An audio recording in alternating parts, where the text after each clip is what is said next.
우리에게 주시는 하나님 말씀은 고린도후서 11장 16절부터 12장 10절까지입니다.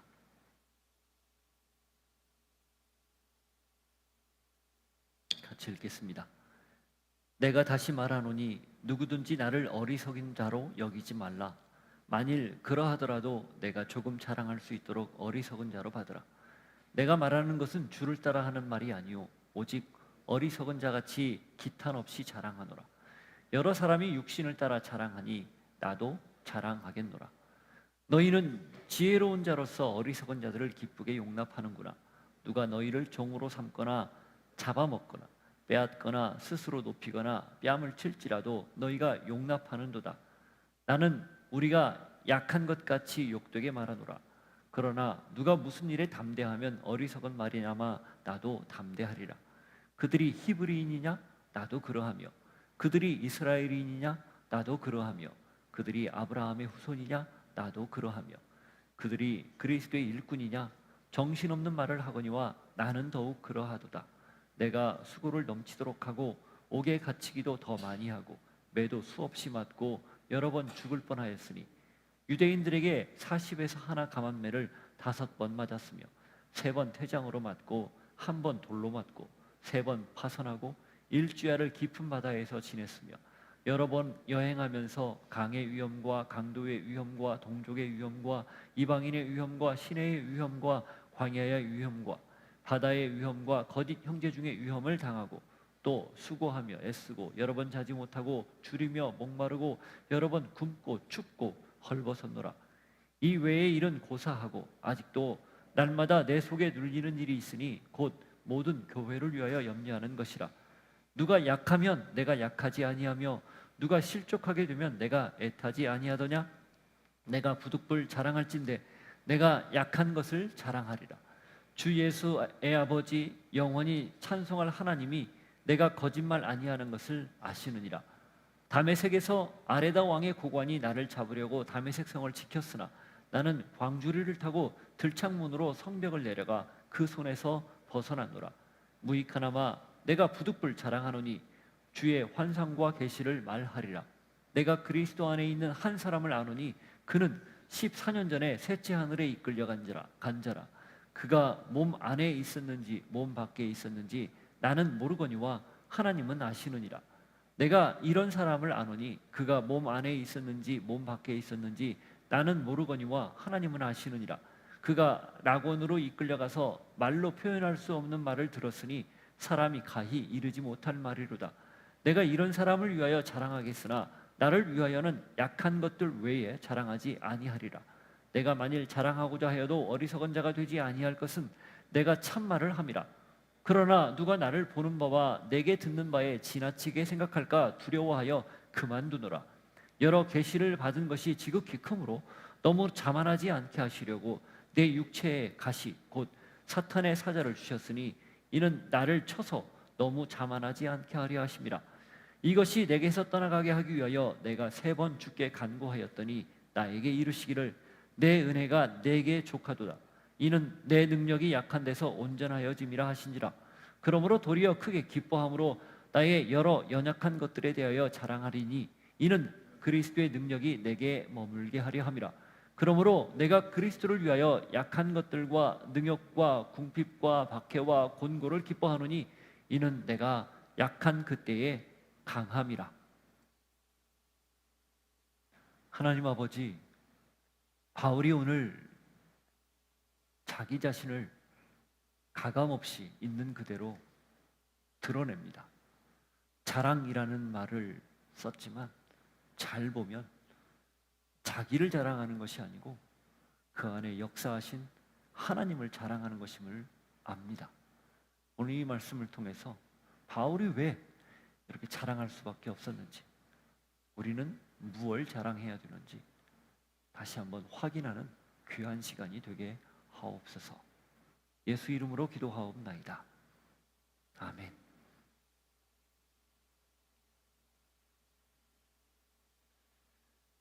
자랑하는 자는 주 안에서 자랑하라. 고린도전서 1장 31절과 고린도후서 10장 17절에 이미 언급했습니다. 바울이 이 자랑에 관해서 특별히 고린도전서 서두에서 말했던 것, 그리고 마지막에 구체적으로 강조하는 것, 이유가 있습니다. 추정하기는 아마 고린도 교회 안에 있는 바울을 비방하는 사람들, 거짓 교사들이죠. 바울의 반대자들. 그들이 바울에 대해서 시비를 했었죠. 그에게는 사도직이 정통성도 없고 그에게 어울리지 않는다. 그리고 그는 굉장히 인격적으로 아직 미성숙한 사람이다. 약속을 손바닥 뒤집듯 마음대로, 자기 마음대로, 편의대로 바꾸는 사람이다. 그리고 그는 개인의 사리 사욕을 위해서 모금 활동을 통해 겉으로는 교회를 돕는 척하지만 자기의 배를 채우는 그런 사람이다. 부도덕한 사람이다. 그런 이야기들을 하며 공격했었죠. 그럴 때 아마도 그들은 자기들은 그렇지 않다라고 바울과 비교해서 고린도 교회 성도들을 선동했던 것 같습니다. 나는 적어도 그렇지 않아. 그런데 바울은 정반대야. 이런 얘기들을 했던 것 같아요. 우리가 흔히 말하는 네거티브 논쟁입니다.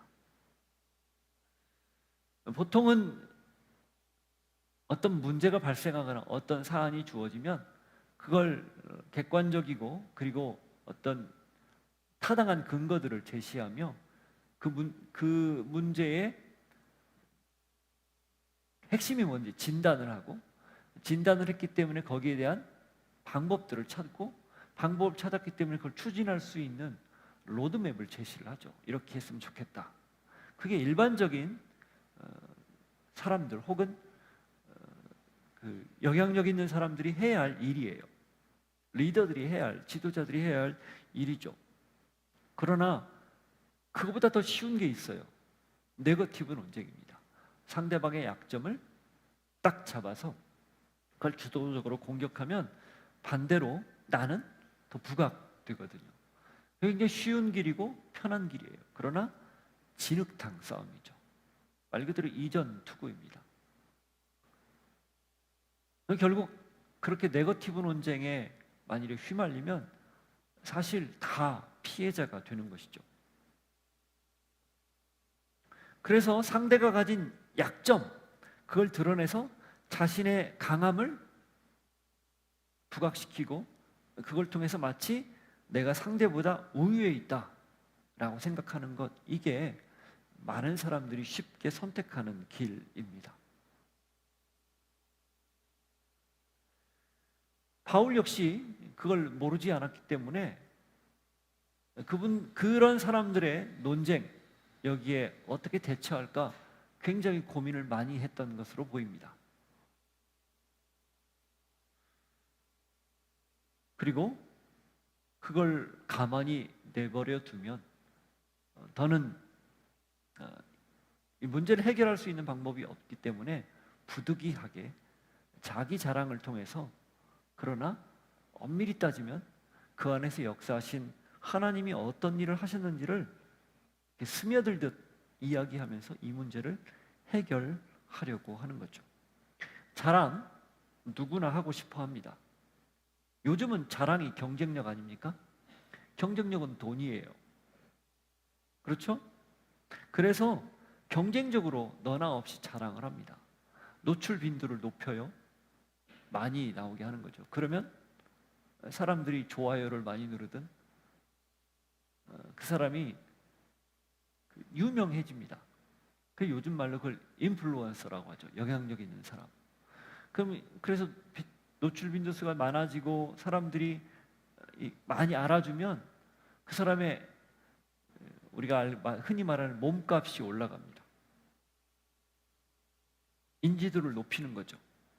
그래서 이 인플루언스 마케팅 전략, 이것은 사실 예나 지금이나 계속 자본주의가 이렇게 많은 사람들, 대중에게 많은 것들을 알리고 많은 상품들을 팔아야 되는 그런 이 마케팅 전략의 굉장히 중요한 중요한 전략 중에 하나로 자리 잡았죠. 지금은 일반인들이 이제 인플루언서를 많이 하면서 그 사람들을 통해서 마케팅을 하지만, 옛날에는 우리가 알고 있는 셀럽들, 유명 인사들, 이런 사람들을 통해서 인지도가 높은 사람을 광고 모델로 쓰면 사람들 머릿속에 남기 때문에 매출이 올라가고, 그래서 그런 것들을 통해서 이익을 극대화하는 이런 일들이 많이 있었죠. 그런데 여러분 아십니까? 이 인플루언서의 원조가 무엇인지, 누군지? 그리스도인이에요. 제가 너무 과하게 지금 비유를 하는 것 같습니까? 초대교회 그리스도인들이 그 시대의 인플루언서였어요. 지금 말하는 개념의 인플루언서, 돈을 벌고 내 몸값을 높이고 이런 의미의 인플루언서가 아니라 진짜 영향력 있는 사람들이었다는 거죠. 우리가 사도행전 1장부터 쭉 보면 초대교회 모습들이 나오는데, 사도들을 통해서 기적과 이적이 일어나는 것도 있었어요. 그리고 그걸 통해 사람들이 호기심을 가지고 복음을 전해 듣고 받아들이기도 했어요. 그러나 결정적인 것은 그들의 삶이었습니다. 초대교회 성도들이 살아가는 삶을 보고 거기에 감동되고 거기에 도전받아서, 쉽게 말하면 영향받아서 그 인플루언서의 영향으로 복음을 받아들이고 교회가 복음으로 급성장한 거예요. 그게 사도행전의 주 내용입니다. 철저히 그리스도 중심으로, 복음 중심으로 살았기 때문에 그것이 사람들에게 강력한 도전이 되었고, 그 도전은 동시에 사람들을 예수 안으로, 생명 안으로, 빛 안으로 이끄는 놀라운 촉매자가 된 것이죠. 그러니 원조 인플루언서는 그리스도인이다, 이렇게 우리가 생각해야 당연한 것 아니겠습니까? 그럼 그들이 영향력을 세상에 주었는데 그 영향력은 무엇이었을까요? 그리스도인으로서의 삶이죠. 그럼 그 그리스도인으로서의 삶은 무엇이 바탕이었을까요? 예수님의 삶이에요. 예수님의 삶은 무엇이 바탕입니까? 겸손과 순종이죠. 그래서 하나님이셨던 분이 성육신한 것부터 그의 삶이 우리와 다른 거죠. 사람들은 보통 높은 데를 추구하고 정점을 향해 달려가는 것을 내 힘의 어떤 원천이다, 내가 사람들에게 굉장히 많은 영향을 줄 수 있는 자리다 라고 생각하지만, 예수님의 방법은 정반대였죠. 가장 낮은 곳으로 오는 것이었습니다. 그게 한 여인의 몸 아니었고, 그리고 세상 밖으로 나와서는, 몸 밖으로 나와서는 말구유라고 하니까 되게 고상해 보이죠. 말 먹이통입니다. 말밥통. 깨끗하지 않아요.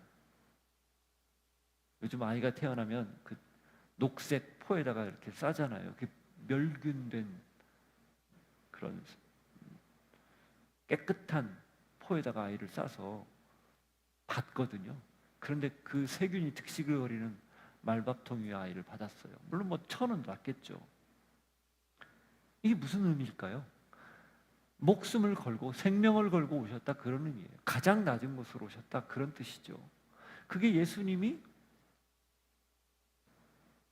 겸손과 순종으로 시작하신 삶의 첫 스타트예요.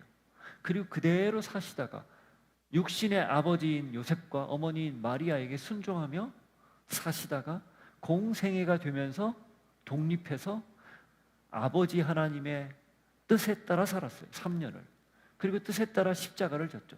다 한마디로 이야기하면 겸손과 순종으로 점철되는 겁니다. 그게 십자가예요. 따라서 초대교회 성도들이 가장 중요하게 영향을 받고 영향력을 행사했던, 드러냈던 바탕은 십자가라는 거죠. 그래서 그들이 무슨 얘기를 합니까? 바울이 특별히 무슨 얘기를 해요? 십자가 외에는 결코 자랑 삼지 않겠다, 그런 얘기예요. 갈라디아서 6장 4절 한번 보십시오.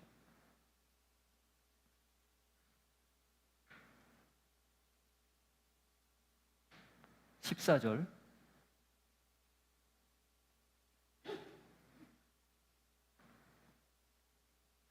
갈라디아서 6장 14절 같이 읽습니다.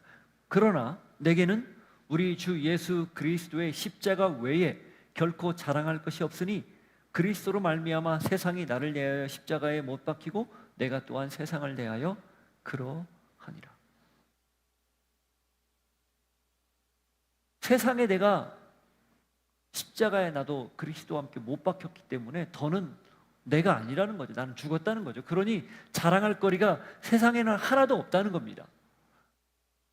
그냥 십자가에 못 박힌 그 사실, 그리고 십자가의 예수 그리스도, 그것만이 나의 인생의 삶의 전부라는 거예요. 자랑의 전부라는 거죠. 바울만 이랬을까요? 아니요. 초대교회 성도들이 많은 경우 십자가 외에 다른 것을 자랑하지 않았습니다. 그러니 충격을 준 거예요, 세상에. 저들의 삶이 다르기 때문에 충격을 받은 거 아닙니까? 그 충격의 원인, 근본이 십자가라는 거죠. 그래서 그들이 한 자랑은 강하거나 부하거나 잘나가거나 유명하거나 이런 것들 대신 약하고 가난한 것, 못 나가는 것, 무명한 것, 이런 것들이 그들의 자랑거리였어요. 이미 봤지만 한 번 더 보죠. 고린도후서 6장 3절부터 10절 보십시오.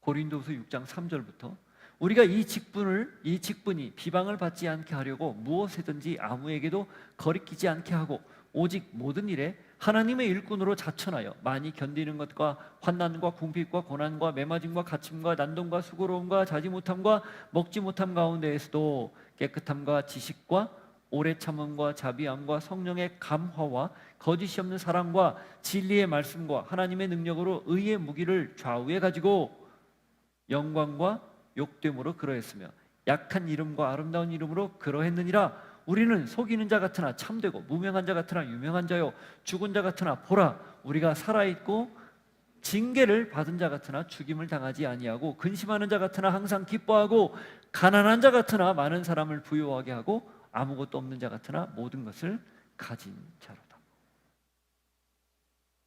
이들은 세상이 자랑거리로 삼지 않는 것들을 자랑했습니다. 미련하고 부끄러운 걸 자랑했죠. 이게 복음의 역설이고 신앙인의 삶의 역설입니다.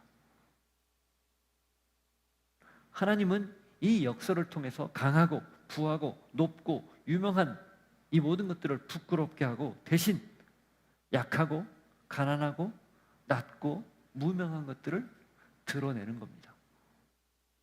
이건 지금도 마찬가지예요. 따라서 그리스도인들이 자랑할 건 뭘까요? 오직 예수 그리스도, 그의 십자가 외에는 결단코 없습니다. 약한 것들,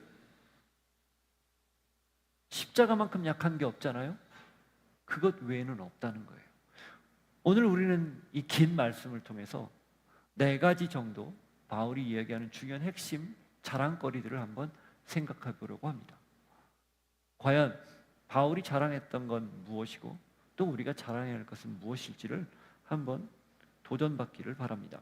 바울이 제일 먼저 불가피하게 자기 자신을 자랑할 수밖에 없다는 점을 이해해달라 양해를 구해요. 본문 16절, 18절 16절부터 18절을 같이 읽습니다.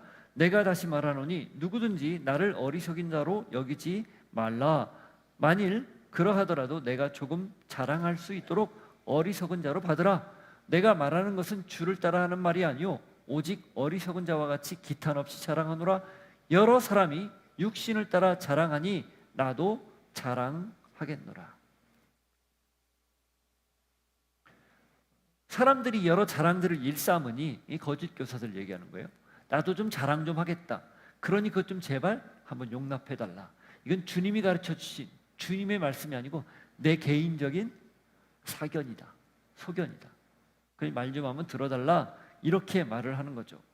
그리고 거짓 교사들이 자기들을 자랑하는 것을 잘 받아준 고린도 교회를 약간 이렇게 뭐라고 표현했죠?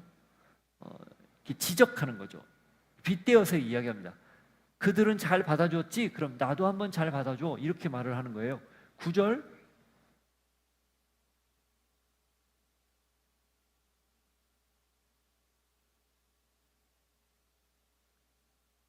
19절부터 21절까지죠. 같이 한번 보죠. 너희는 지혜로운 자로서 어리석은 자들을 기쁘게 용납하는구나. 누가 너희를 종으로 삼거나 잡아먹거나 빼앗거나 스스로 높이거나 뺨을 칠지라도 너희가 용납하는도다. 나는 우리가 약한 것 같이 욕되게 말하노라. 그러나 누가 무슨 일에 담대하면 어리석은 말이나마 나도 담대하리라. 거기 나오는 것처럼 너희는 지혜로운 자들인데 어리석은 자들, 거짓 교사들이죠. 그들을 잘 용납해 주었다. 그래서 그들, 거짓 교사들이 너희를 종으로 삼거나 잡아먹거나 빼앗거나 그들이 스스로 높일지라도 또 뺨을 칠지라도 너희가 잘 용납해 주었구나. 그러니 이제 나도 좀 내 말 좀 들어다오. 한마디로 그런 얘기예요. 불가피하게 자랑을 좀 하겠다. 바울이 왜 이렇게 말을 할까요? 바울이 왜 전제를 두고 이런 말을 할까요? 바울은 여태 복음을 위해서 아무 대가도 바라지 않고 순수하게 수고하고 애썼습니다. 그런데 그게 세상 자랑을 일삼는 거짓 교사들에 의해 오해를 받은 거예요. 그러니 그 오해를 바로잡고 싶다. 그걸 지금 언급하는 겁니다. 언뜻 바울이 자기 자신을 변호하기 위해서 이런 말을 꺼낸 듯 보이지만 사실은 그게 아니에요. 복음 때문에, 내가 전하는 복음이 만일에 나를 오해한 것 때문에 복음 자체에도 오해가 생긴다면 그건 있을 수 없는 일이다. 고린도 교회가 지금 문제를 일으키고 자꾸 여러 가지 분란이 된 까닭은 바울의 영적인 권위, 그 교회를 설립한 사람의 권위에 대한 도전이 있었기 때문 아니겠습니까? 그 권위가 여전히 있다면 바울의 가르침을 따르겠죠. 거짓 교사들이 들어와도 동조하지 않겠죠. 그런데 거짓 교사들이 들어와서 현혹하고 바울의 권위를 무너뜨렸기 때문에 그가 가르친 복음도 지금 유야무야 되는 상황 아니겠습니까? 그 바울이 자기를 변호하는 이유는 내가 이렇다, 억울하다, 그러니 나를 좀 알아다오, 이런 차원 이상으로 자기의 권위가 무너지면 가르침조차 무너지기 때문에, 곧 복음조차 그들에게 더는 영향력을 주지 못하기 때문에 지금 애써 굳이 부득이하게 스스로를 변호하는 거다, 그런 뜻입니다. 따라서 바울이 자기를 자랑한다고 했던 이 말의 초점은 자기가 아니라는 거예요. 뭡니까? 복음 때문이에요. 복음을 위해 피치 못하게 자기를 자랑하는 겁니다. 그리스도인이 무엇을 자랑해야 할까요? 너무 명백합니다. 내가 아니에요. 설령 내가 오해를 받더라도 그 오해를 풀기 위해서 그 말을 하는 게 아니에요. 그 오해 때문에 벌어질 수 있는 복음의 오해, 복음을 곡해하는 것, 그리스도의 메시지를 잘못 전달받을 수 있는 것, 그걸 위해서 자기를 변호하는 겁니다. 이 말은 거꾸로 복음에 방해받지 않으려면 어떻게 해야 됩니까? 자랑할 만한 삶을 살아야 된다, 그 말도 돼요. 이해되세요? 사람들이 왜 복음을 그렇게 부담스럽지 않게 그냥 대충 흘려들을까요? 혹은 왜 이 성경의 말씀을 그렇게 오해하면서 난도질할까요? 사실 그리스도인들의 삶 때문이에요. 교회 때문이에요. 저 같은 목사들 때문이에요. 물론 건강한 분도 있지만 그렇지 않은 사람들 때문이라는 거예요. 이게 연결되어 있다, 그 말입니다. 바울이 이렇게 말할 수 있는 건 자신이 하나님 앞에서 부끄럽지 않게 살았기 때문에 당당하게 이야기하는 거예요. 오해를 샀다면 그 오해는 복음까지 이루어 영향을 주기 때문에 그걸 바로잡기 위해서 지금 이렇게 말한다는 겁니다. 결국 복음과 삶은 나 개인과 복음은 뗄 수 없는 관계다. 같이 간다. 그러니 거기에 알맞게 걸맞게 살아야 된다라는 것을 의미하죠. 정말 인플루언서인 우리들, 영향력을 주는 우리들이 진짜 영향을 줘야 될 것은 내가 아니라 복음이라는 사실, 그리스도라는 사실, 그걸 꼭 기억할 수 있기를 바랍니다. 자, 바울이 이 사실을 자기가 하나님 앞에서 온 최선을 다해 살았다는 것을 뒷받침하기 위해서 먼저 크게 두 가지를 말하는데, 먼저 자신의 출신 성분을 이야기합니다. 22절과 23절 앞부분입니다. 그들이 히브리인이냐? 나도 그러하며. 그들이 이스라엘인이냐? 나도 그러하며. 그들이 아브라함의 후손이냐? 나도 그러하며. 그들이 그리스도의 일꾼이냐? 정신없는 말을 하거니와 나는 더욱 그러하도다. 거기 나오는 히브리인, 이스라엘인, 아브라함의 후손, 그리스도의 일꾼, 앞에 세 가지, 히브리인, 이스라엘인, 아브라함의 후손, 이건 같은 말이에요. 중복해서 표현한 거예요. 혈통입니다. 이스라엘 사람들이 가장 중요하게 여기는 혈통, 하나님의 선민이라는 혈통이죠. 거짓 교사들이 이것으로 볼 때 유대인이라는 것을 추정할 수 있어요. 유대교에서 개종을 했는데 바울이 이야기하는 오직 믿음으로 의롭게 된다, 이걸 받아들이지 않고 할례도 받아야 되고 안식일도 지켜야 되고 구약율법도 지켜야 구원받는다라고 말하는 사람들, 로마서와 갈라디아서에서 반복적으로 나오는 사람들, 그런 사람들로 추정이 되는 거죠. 자, 바울은 빌립보서에 보면요, 유대인 중에서도 아주 왕유대인입니다. 완전 유대인이에요. 베냐민 후손이거든요. 유다와 베냐민, 남왕국 유다에 속했던 두 지파죠. 혈통으로 완벽합니다. 뿐만 아니에요, 그는 당대 최고의 석학이라고 하는 가말리엘이라는 랍비가 있었거든요. 그 사람에게 사사한 사람이에요. 가말리엘 문화생이었어요. 가말리엘 문화생 하면 요즘으로 치면은 최고의 학부, 최고의 대학, 거기서 또 최고의 교수, 그 사람에게 직접 사사한 그런 뜻이에요. 초엘리트였다는 말이죠. 그래, 나는 혈통으로 너희들이 이야기하는 것처럼 아무 하자가 없는 사람이야. 그리고 이제 네 번째가 그리스도의 일꾼이냐? 그리스도인이라는 거죠. 사도라는, 그러니까 제자라는 거죠. 다른 말로 예수님을 따르는 사람이라는 거죠. 아무 하자가 없다, 그 얘기입니다. 그러면서 정통성 시비 당신들이 나한테 할 자격 없다. 그러나 여러분, 빌립보서 3장 4절부터 6절을 한번 보면, 빌립보서 3장 한번 보죠.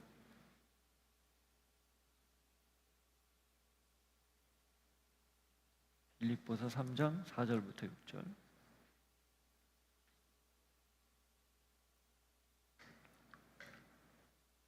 그러나 나도 육체를 신뢰할 만하며 만일 누구든지 다른 이가 육체를 신뢰할 것이 있는 줄로 생각하면 나는 더욱 그러하리니, 나는 8일 만에 할례를 받고 이스라엘 족속이요 베냐민 지파요 히브리인 중에 히브리인이요 율법으로는 바리새인이요 열심으로는 교회를 박해하고 율법의 의로는 흠이 없는 자라.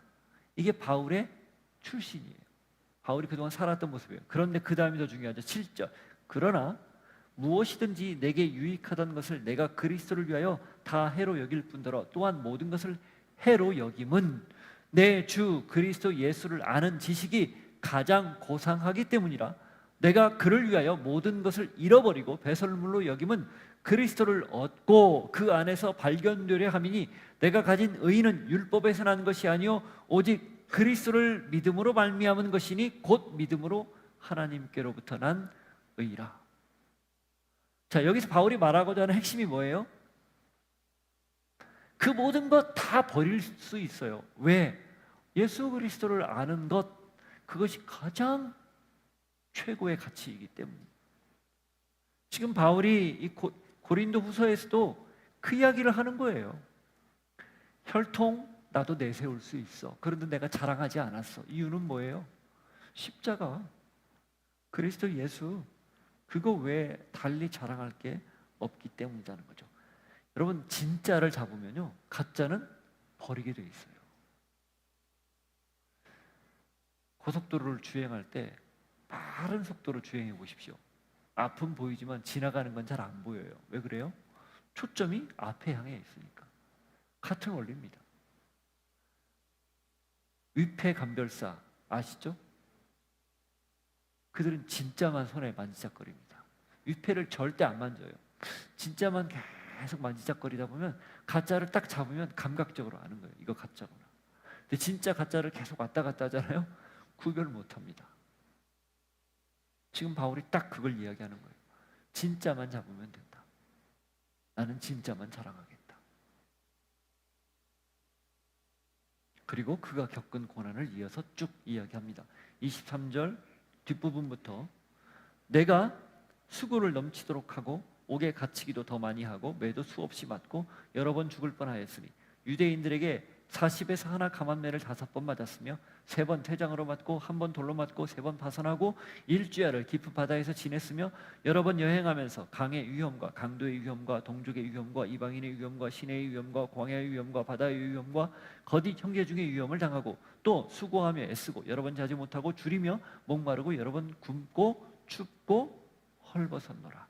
유명한 바울의 고생담입니다. 바울이 지금 여기서 말하고자 하는 핵심이 뭘까요? 나 이렇게 고생했어, 좀 알아줘, 이걸까요? 이거 같아요? 바울의 성정상 그게 아닙니다. 정음이도 아니라고 끄덕 고개를 저으른 그런 뭘까요? 그 다음이에요. 바울이 이렇게 고생담을 이야기하는 것은 너희들이 그리스도의 일꾼이냐? 나도 그러했다라는 말을 지금 부연하는 거예요. 내가 그리스도 때문에 이런 수고를 감내했다. 그런데 지금껏 한 번도 얘기하지 않았다. 어쩔 수 없이 하는 거다. 그런데 나의 진심은 이 내가 고생한 것을 자랑하려는 것, 마치 그걸 훈장처럼 다 봐라, 나 이만큼 고생했으니까 좀 알아, 이런 말도 아니라는 거예요. 그 다음 보십시오. 28절 29절 이 외에 이런 고사하고 아직도 날마다 내 속에 눌리는 일이 있으니 곧 모든 교회를 위하여 염려하는 것이라. 누가 약하면 내가 약하지 아니하며 누가 실족하게 되면 내가 애타지 아니하더냐. 바울의 진짜 근심, 진짜 고생은 뭐였습니까? 자신의 육체가 힘들고 어렵고 그 수많은 고난들을 겪은 게 아니라는 거예요. 뭐예요? 본문을 잘 보세요. 우리는 그 27절까지 내용 굉장히 주목해요. 드라마틱하거든요. 그런 고생담 마치 영웅담처럼 이야기할 수 있거든요. 바울의 관심은 거기가 아니라는 겁니다. 뭡니까? 28절 29절이에요. 교회를 위해서 염려하는 것, 그리고 실족한 사람들, 그런 사람들을 위해서 애태우는 것, 연약한 사람들, 그런 사람들과 함께 그 연약함을 같이 짊어지는 것, 그게 바울의 진짜 마음이었다는 거죠.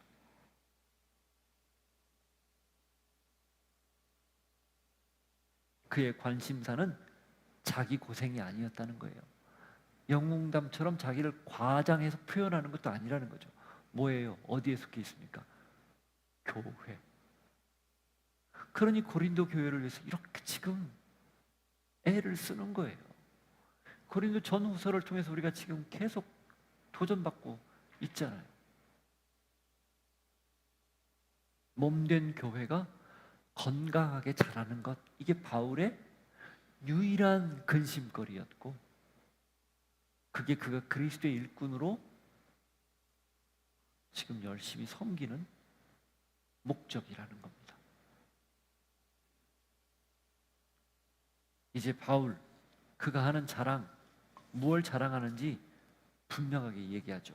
30절, 31절 내가 부득불 자랑할진대 내가 약한 것을 자랑하리라. 주 예수의 아버지 영원히 찬송할 하나님이 내가 거짓말 아니하는 것을 아시느니라. 그가 자랑하는 게 뭡니까? 약함입니다. 복음 때문에 스스로 가진 것을 내려놓는 약함, 나를 추구하려는 강함 대신 나를 없애고 오직 그리스도만 드러내는 약함입니다.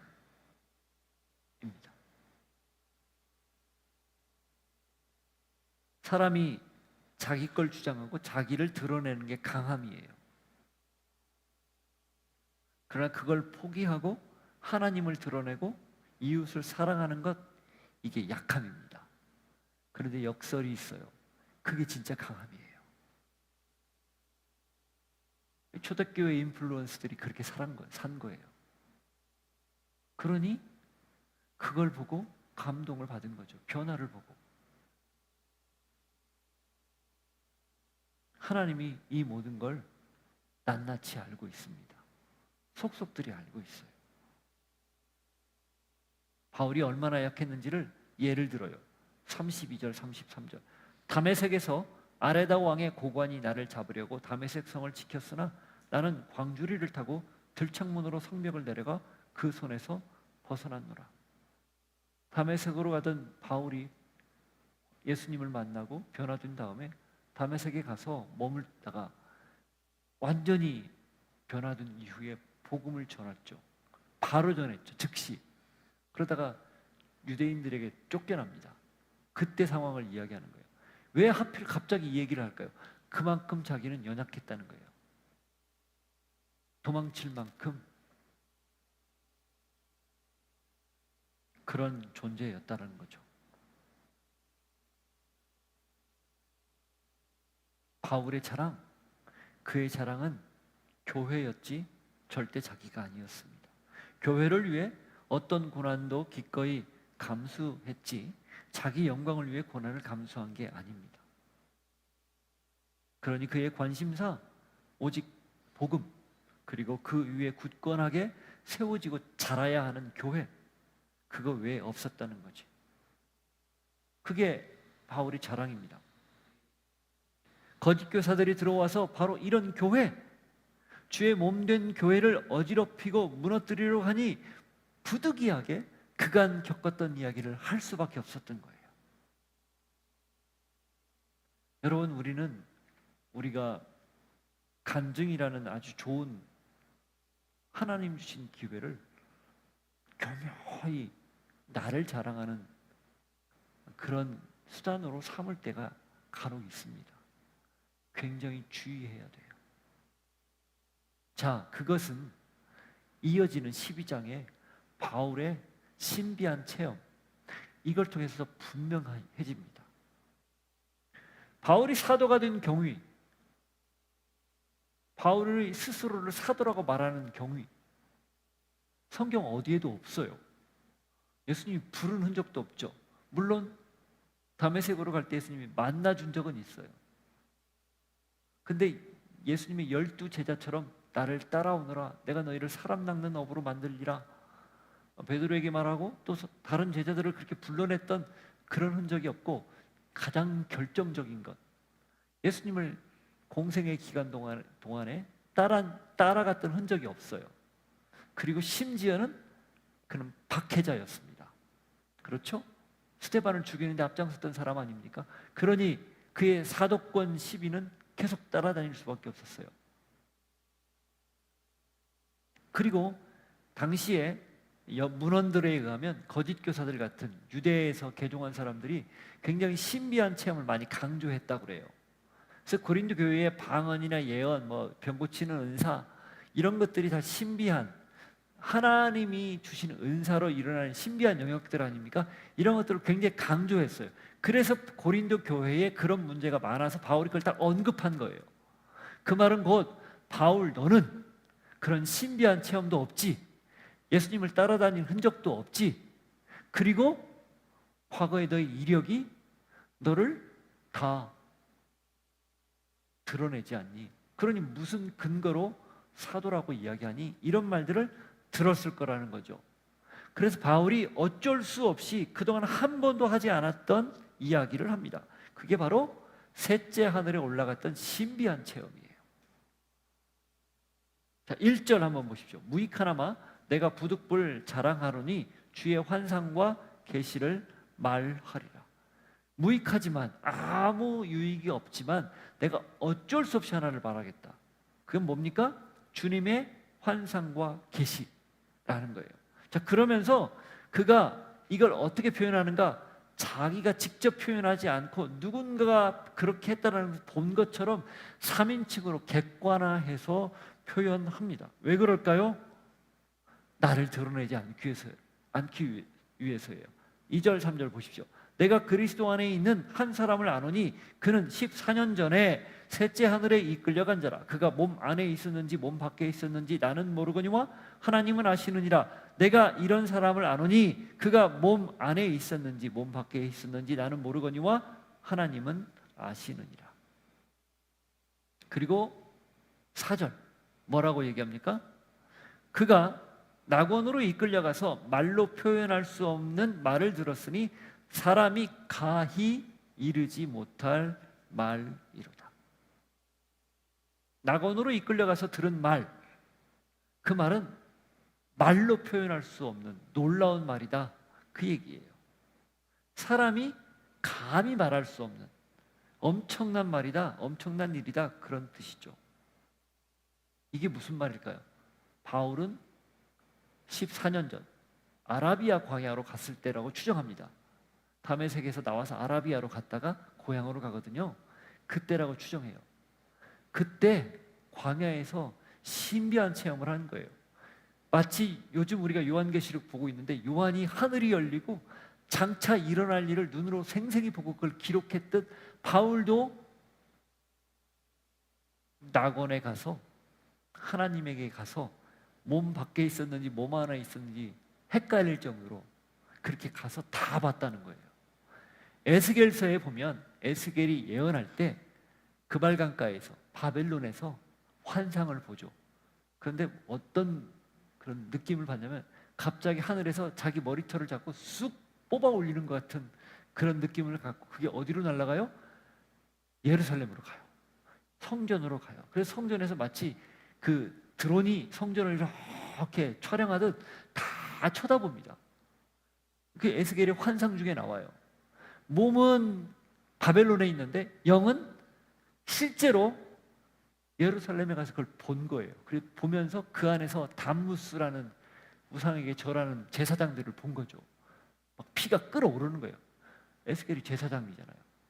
엉뚱한 짓 하고 있는 지금 에스겔이 처음 바벨론으로 잡혀갔잖아요. 그 아직 이스라엘 남유다가 망하기 전이거든요. 그걸 보고 막 피가 끓어오르는데 거기서 하나님이 에스겔한테 환상을 보여주었죠. 하나님의 임재가 떠나는 모습을 보여줬죠. 이게 뭐지? 바울이 셋째 하늘로 올라간 건 뭐지? 이렇게 보면 됩니다. 굉장히 놀라운 체험이에요. 그런데 더 놀라운 게 있어요. 바울이 셋째 하늘에 가서 체험한 것, 본 것, 들은 것 무엇인지 성경에 없어요. 요한과 에스겔, 다니엘 등은 필요에 의해서 하나님이 그들에게 적으라고 기록하라고 해서 적었다고 봅니다. 그래 성경이 된 거죠. 근데 바울은 하나님 앞에 그런 기도했을 것 같아요. 저도 이거 좀 적으면 어떨까요? 아니다, 됐다.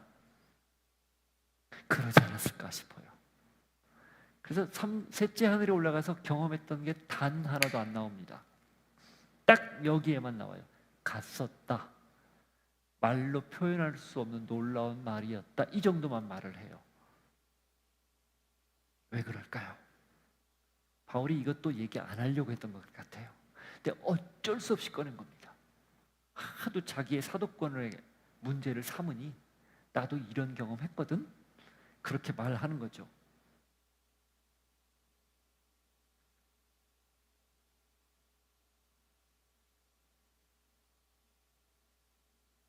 5절 6절을 보십시오. 왜 내용을 밝히지 않았는지 짐작할 수 있습니다. 내가 이런 사람을 위하여 자랑하겠으나 나를 위하여는 약한 것들 외에 자랑하지 아니하리라. 내가 만일 자랑하고자 하여도 어리석은 자가 되지 아니할 것은 내가 참말을 함이라.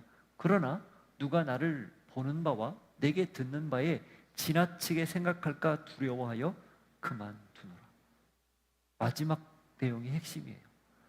보는 것과 듣는 것, 나를 바라보는 시선과 내가 하는 말을 듣고 그 말에 너무 무게를 두고 나를 추종할까 봐, 나를 넘치도록 따를까 봐, 누구보다? 그리스도 예수보다, 복음보다 더 따를까 봐 내가 그만두노라, 이렇게 말하는 겁니다. 입이면 근질근질했을 것 같아요. 손이 근질근질했다고 표현해야 되죠, 편지를 썼으니. 근데 안 한 거예요. 왜? 지나친 것 싫다, 내가 주목받는 거 싫다, 이 정도만 하겠다. 그래서 3인칭으로 객관화한 거고 말을 안 한 겁니다. 바울의 의도를 알겠습니까? 여러분이 만일에 바울처럼 셋째 하늘에 올라갔다고 생각해 보세요. 요한처럼 앞으로 일어날 일을 환상으로 봤다고 생각해 보세요. 기독교 역사의 수많은 이단이 그래서 나온 거예요. 내가 봤다는 거죠. 판 깔고 지금 벌써 무언가를 했을 거예요.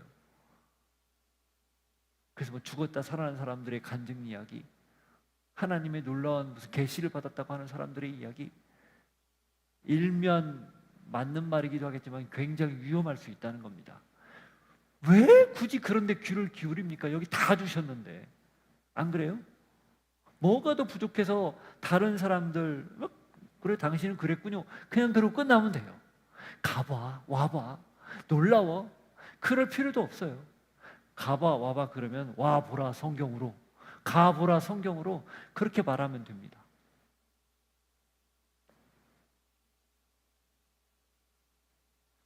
그의 관심사는 자신의 사도권 변호도 결론적으로 아니라는 거예요. 오직 그리스도 예수의 십자가뿐이라는 겁니다. 여러분도 십자가뿐입니까? 여러분도 그리스도 예수만 자랑하렵니까? 답해 보십시오. 속으로 여러분 스스로 답해 보십시오. 그러면서 바울이 한마디를 덧붙여요. 자신에게 이 자랑하지 못하도록, 교만하지 못하도록 하나님이 무언가 안전장치를 하나 심어놓으셨다, 이렇게 표현합니다. 7절 보십시오. 여러 계시를 받은 것이 지극히 크므로 너무 자만하지 않게 하시려고 내 육체의 가시 곧 사탄의 가시를 주셨으니 이는 나를 쳐서 너무 자만하지 않게 하려 하십니다. 바울이 자기 몸에 질병이 있었어요. 그런데 그걸 어떻게 해석한 겁니까? 교만하지 않게 하려고 하나님이 주신 장치, 안전장치라고 말한 겁니다. 그게 풀리면 방아쇠가 당겨지는데 그걸 잠궜기 때문에 당겨도 발사가 안 되는 거죠. 그게 바울에게 주어진 질병이었어요. 바울이 다른 사람의 질병을 고치는 사람이에요. 자신의 질병은 얼마나 짐이었겠어요. 그래서 뭐라고 얘기합니까? 8절 보세요. 이것이 내게서 떠나가게 하기 위하여 내가 3번 주께 간구하였더니, 3번이나 기도했어요. 간구했다고 했어요. 간절히 기도한 거예요. 하나님, 나 이것 때문에 복음 전하는데 도리어 사람들에게 하나님 영광이 안 돼요. 자기의 질병도 못 고치면서 남의 질병을 고친다고? 말도 안 돼. 이러는 말들을 얼마나 많이 들었겠어요. 그래서 간구한 거예요. 너무 인간적이지 않습니까? 저는 그 바울의 굉장히 정직한 모습이라고 봐요. 방해가 되니까 그러지 않게 해달라고 기도한 거 아니에요. 혹자는 간질이라고도 이야기하고, 혹자는 안질이라고도 이야기하고, 혹자는 풍토병이라고도 이야기합니다. 뭔지는 몰라요. 그렇지만 상당히 제약을 받았던 것은 사실입니다. 오죽하면 3번이나 간구했겠어요. 그런데 그 다음 9절 뭐라고 말씀하신 거예요? 나에게 이르시기를 내 은혜가 내게 족하도다. 이는 내 능력이 약한 데서 온전하여짐이라 하신지라. 뭐라고 말씀했다고요? 예수님이 바울에게 나의 은혜가 너에게 족하다, 충분하다, 넘친다, 부족함이 없다, 그 말이에요. 그러면서 그 다음 덧붙인 말이 뭡니까? 내 능력은 말이야 약한 데서 강함이나. 이게 예수님의 말씀이에요. 바울의 그 연약함 때문에 바울이 사역을 못한 게 아니라는 거죠. 성경 어디에도 그것 때문에 바울이 제약을 받아서 사역을 못했다 안 나옵니다.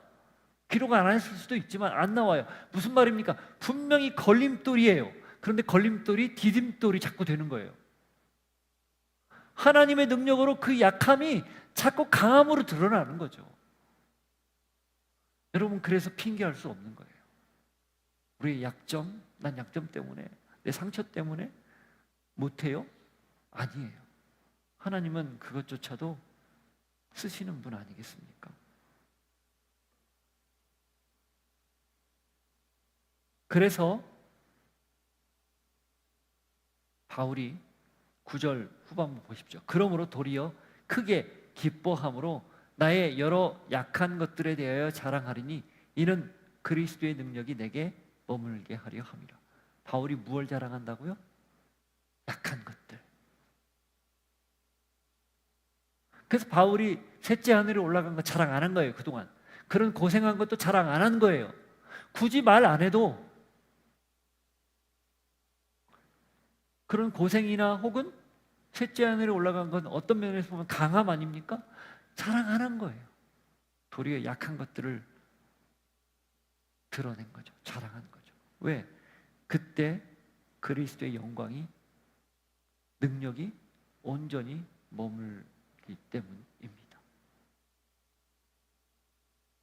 10절 앞부분 보십시오. 그러므로 내가 그리스도를 위하여 약한 것들과 능욕과 궁핍과 박해와 곤고를 기뻐하노니. 그래서 바울이 기뻐하는 건 뭡니까? 예수님 때문에 약한 것, 능욕, 궁핍, 박해, 곤고 다 사람들이 말하는 루저, 별 볼 일 없는 사람들이 겪는 것이라고 여기는 것들이에요. 그런데 바울은 그걸 어떻게 해요? 도리어 기뻐한다. 왜 그럽니까? 10절 마지막 부분 보십시오. 이는 내가 약한 그때에 강함이라.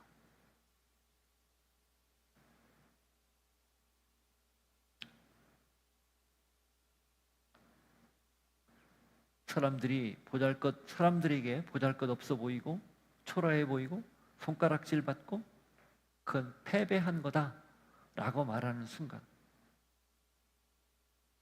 그래서 가장 약한 그때가, 그리스도 때문에 스스로 약함을 자처하는 그때가 하나님의 강함이 드러내는 결정적 순간, 별의 순간이라고 하죠. 그게 되는 겁니다. 그래서 신앙은 역설이에요. 항상 역설입니다. 오늘 바울이 복음 때문에 자기 자신을 부득불 자랑했어요. 그리고 자신의 고생한 것들을 자랑했어요. 왜? 교회 때문에 그랬다는 걸 자랑한 거죠. 복음 때문에, 교회 때문에. 그리고 자신이 교만하지 않기 위해서 놀라운 체험을 했지만 아주 최소한도로만 얘기했어요. 지나치지 않기 위해서. 그리고 하나님이 약할 그때 곧 강함이다, 예수님이 그렇게 말씀하신 것을 알기에 그는 스스로 약한 것들을 자랑합니다. 역설적이죠. 그게 진정한 자랑이에요. 그게 인플루언서, 그리스도인인 우리가 드러내야 할 자랑입니다. 성탄 시즌입니다. 사람들이 성탄절 의미도 모르고 취해갈 때 우리가 가져야 할 생각은 뭘까요? 가장 약하게 오셨다는 것, 가장 낮은 곳에 오셨다는 것, 이게 성탄의 의미입니다. 그러나 그 낮은 곳에서 시작된 하나님의 변혁이 세상을 완전히 뒤바꿔 놨다는 것, 그 가장 약한 모습이 가장 강력한 사망을 이겼다는 것, 그것 꼭 기억하며 그것이 우리의 자랑거리, 여러분의 자랑거리가 되기를 축복합니다. 같이 기도합시다. 예수 그리스도의 은혜와 하나님 아버지의 사랑과 성령님의 교통하심이 연약함을 자랑하는 그때 하나님의 강함이 나를 통하여 온전히 드러나기를 원합니다. 진정한 영향력 있는 사람으로 살기를 소망합니다. 결단하고 고백하는 주의 백성들 머리 위에, 삶의 자리 위에 이제로부터 영원토록 함께 하시기를 간절히 축원하옵나이다. 아멘.